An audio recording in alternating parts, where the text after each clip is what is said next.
My name is Eric Weltman. I'm a Brooklyn-based organizer of Food and Water Watch. We're here to send a message to President Biden, who's here at a fundraiser with billionaire fat cats, that we need Biden to stand up to the fossil fuel industry and move the nation off fossil fuels.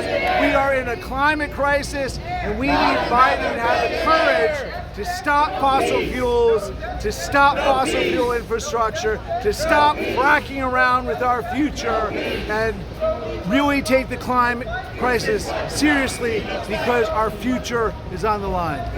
Confront the climate crisis and save this planet. We have to phase out of fossil fuels. I want to thank you for raising your voice against fossil fuels. I also want to thank you for your courage, your willingness to leave your comfort zone, put your bodies on the line, and engage in nonviolent civil disobedience. This is the time for civil disobedience, right? We've been polite, we've marched, we've protested, we've written, we've made speeches. We have to up the ante now. We have little time left. The opportunity to save the planet and our future, the window on that is closing rapidly, and we have to do something about it, and we have to be very brave.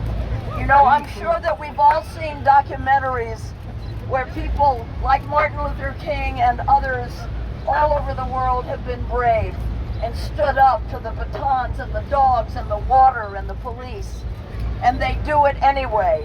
And have you ever seen a documentary like that and asked yourself, would I be brave enough? Would I be able to stand up for that? This is our documentary moment, and you all are being very brave, and we all need to follow your example. Thank you so much. We need clean air, not another billionaire. We need clean air, not another billionaire. Thank you so much for appreciating, what we've done as a team. It's not my case. We have a lot of lawyers and leaders from the Amazon who worked their butts off for 28 years to get to where we've gotten. The case is still alive, and they tried to use this to silence me, just like they tried to silence this movement, and they're not going to succeed. It's not going to work, and it's not working. And you know as well as I that the more effective the movement becomes, the more vicious they become. Okay. I got locked up by a corporation. There are people now in Atlanta, climate activists, facing domestic terrorism charges. It is shameful what's happening in this country. We need to be aware, and you guys are so aware. And I'm so glad, you're here, and the president is over there, taking corporate money. I mean, can you imagine? He claims to be the climate president, yet he's taking corporate money from entities that are destroying the planet. He can't do both. Okay? You cannot do both. You cannot get away with both. And it's up to us, it's up to the people to hold them accountable. And we must understand the climate movement, in my humble opinion, is also the democracy movement. If we cannot protect what is left of our democracy in this country, we will not have the space to do the advocacy needed to save the planet. It's that simple. Okay? They have a playbook. And it is to silence us when we become too effective. Okay? It's very simple. And they're changing the laws little by little all across the country at the state level to make climate warriors into the new criminals, into the new terrorists, when they themselves are committing criminal acts to destroy the planet. So let's be strong, and let's recognize what's happening. Let's keep our eyes wide open and understand that the movement to protect democracy in this country is intimately tied to the movement to protect the planet, and the labor movement, and the criminal justice reform movement, and all of it. We cannot live and do this work in isolation from other movements. Right. This is all connected, and let's connect the dots. Okay? Thank you so much for coming out. I'm thanking you.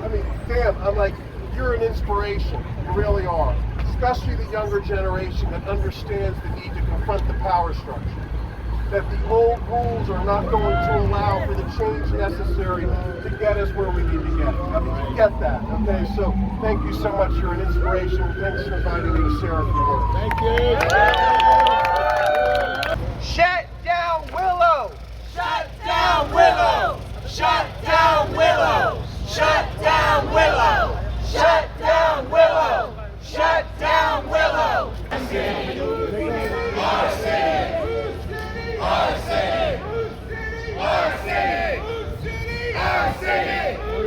right here. Our city! Our city!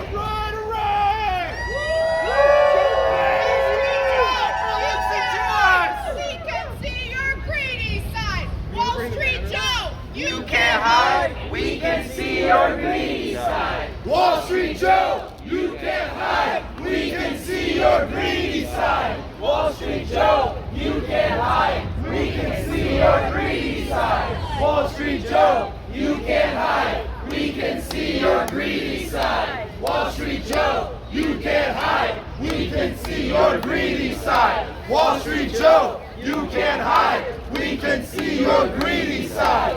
I am a clinical psychologist by training, okay? Talking with people about their feelings and their problems, but I became a climate activist. And why? Because everybody's gone crazy, right? We are in a collective state of delusion, and the climate activists, you all, are waking us up, right? Climate activists say we cannot continue with business as usual. We cannot continue expanding the fossil fuel infrastructure. That's suicidal. And so I think that emotions are very important in understanding and moving us into action. So I was just wondering if anyone here is angry. I'm wondering if anyone here is fucking terrified. Yes. 54% of young people globally think that humanity is doomed. Okay? These are not normal times, and the idea that we should be doing another petition, another call to your congressperson, it's not enough. We need direct action. We need to disrupt normalcy, and I'm very excited about what you all are doing. So I hope you take that righteous anger and that totally valid fear and continue to put it into activism. That's the truth, is normalcy, the delusion of normalcy, that's the diagnosis, and activism is the cure. So, thanks so much. I don't need a megaphone, you guys. I'm sorry. I don't need it. The name of your book. Facing the Climate Emergency, How to Transform Yourself with Climate Truth. I have a few copies on the side. Come to me. I'll take one. I don't know if I need this. Do I need this? Yes. Gather in a little bit. It's a little storytelling time. Yes. So, my name is Yulene New, for folks who know me, for folks who don't know me. I used to be an assembly member representing Lower Manhattan, and I did run for Congress in New York 10 for Brooklyn and for Lower Manhattan. So, obviously for me, as somebody who used to work for the EPA, and then also had an amazing mentor named Billy Frank Jr. Folks probably have heard of him. He's an incredible tribal leader who actually is somebody who I learned a lot from before as a student, and then later on really thought about him as I worked for the US EPA. In that time, when I was actually walking with him to all the salmon runs throughout Washington State, he actually told me to watch out for something, and I continued to do that every single day. One of the things that we are seeing right now with the Willow Project, right, is that we're not listening to the people who are the most impacted. We are not listening to the tribal members who are most impacted. The tribes there on the ground have already told us, right, that their food sources, that their sustainable food sources are going to be impacted. Billy Frank Jr. was part of a movement that actually ended up in a decision in Washington State called the Bolt decision.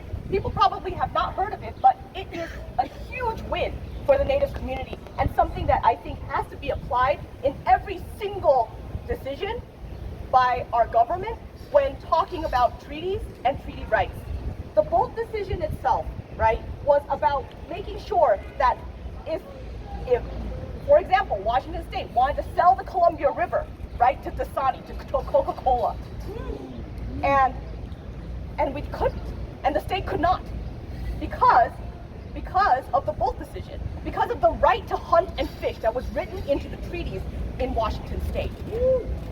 Billy Frank Jr. was Nisqually, and he was able to start something called the fishing wars in order to make sure that he had the continued right to fish on protected national land, right?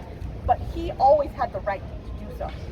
And he continued to fight and continued to fight, and he made sure that Washington State was continuing to preserve and make sure that the land that was getting encroached upon by our government was not sold, was not given away, and it was res land.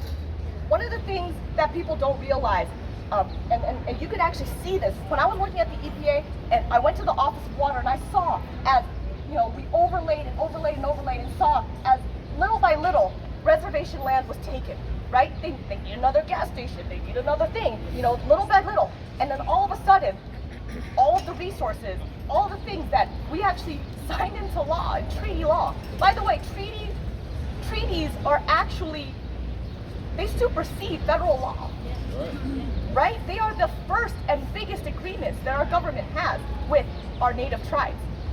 And they, as sovereign nations, have the right to make sure that they are able to preserve their sustainable resources. That's right. So right now, and I know the young people here, they don't love homework. I'm sorry, but I'm going to assign you 3 things to do. So there's 3 things, 3 actions for this action, right? And one of them is to make sure that you are calling your legislators, your Congress members, right, to make sure that they are actually signing on to Jamal Bowman's letter. In New York, we have the majority of our Democratic Congress members signed on to this letter to make sure that we are stopping the Willow Project. Yes. Unfortunately, the guy I ran against actually is not on this letter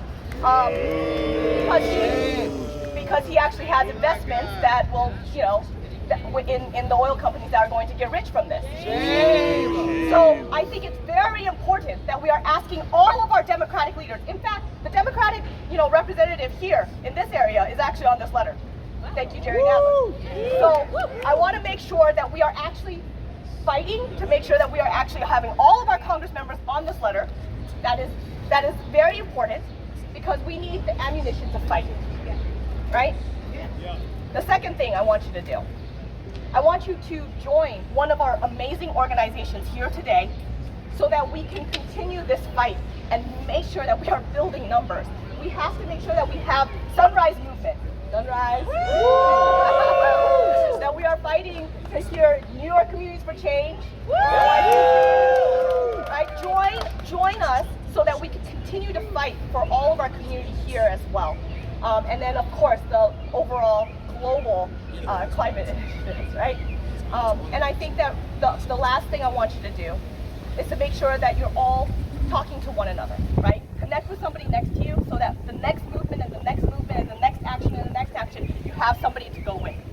So thank you so much for having me. I cannot wait to continue to join us. Thank you. Millions of dollars from Wall Street executives instead of actually doing what he committed he was going to do when he ran for president, which is shut down fossil fuel projects all across this country and start to phase out the fossil fuel industry. That is exactly the opposite of what Joseph Biden is doing. He just approved Willow Pipeline, and he's about to approve a bunch more fossil fuel projects.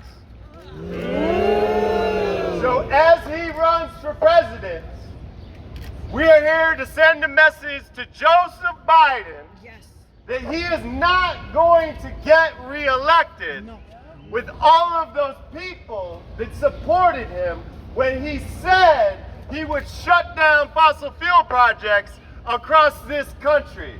Am I right? Yes. Am I right? Yes. So he needs to hear it everywhere he goes, that people are not going to show up and vote when they voted for a president who claimed they were going to do one thing and then turned around and did something completely different. So we need to stay on him, because the only way he gets elected again is with all of us, and the only way we save this planet is by forcing him to shut down the fossil fuel industry. All right? All right.